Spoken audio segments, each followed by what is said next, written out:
अस्सलाम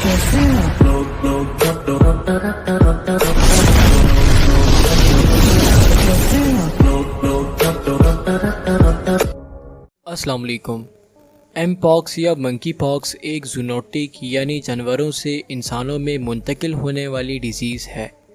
ये disease Africa के रीजन में काफ़ी अरसे से मौजूद थी, मगर हाल ही में इसका आउटब्रेक हुआ है, जिससे दुनिया के और मुल्कों में भी ये डिज़ीज़ फैली है। मंकी पॉक्स का वायरस बंदरों, चूहों और बाकी रोडेंट से इंसानों में ट्रांसफ़र होता है और फिर इन्फेक्टेड इंसान से ये वायरस दूसरे इंसान में ट्रांसफ़र हो सकता है।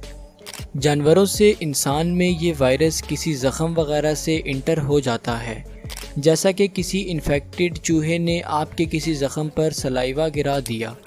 अब ये वायरस उस माउस से आपकी बॉडी में ट्रांसफ़र हो जाता है और इन्फेक्शन कॉज कर देता है, और फिर इन्फेक्टेड इंसान से ये वायरस दूसरे इंसान में रेस्पिरेटरी ड्रॉपलेट या डायरेक्ट कांटेक्ट के ज़रिए किसी ज़ख़म के रास्ते ट्रांसफ़र होकर डिज़ीज़ कॉज कर सकता है।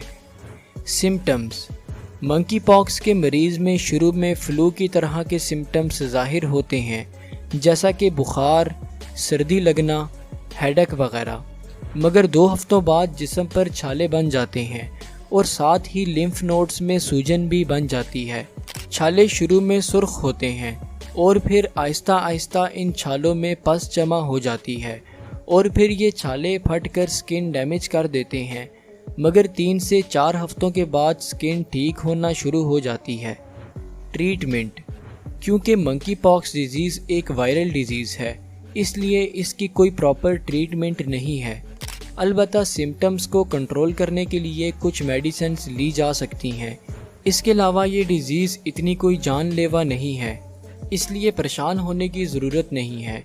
ये डिज़ीज़ अपने आप ही 3 से 4 हफ्तों में ठीक हो जाती है, मगर इसके साथ आपने इस बात का ध्यान ज़रूर रखना है कि आपसे ये डिज़ीज़ आगे ना फैले, जिसके लिए रिस्ट्रिक्शंस फॉलो करें, यानी बीमारी की हालत में ज़्यादा बाहर ना निकलें और लोगों से अलग थलग रहें, ताकि बाकी लोगों तक आपसे ये बीमारी आगे ना फैले।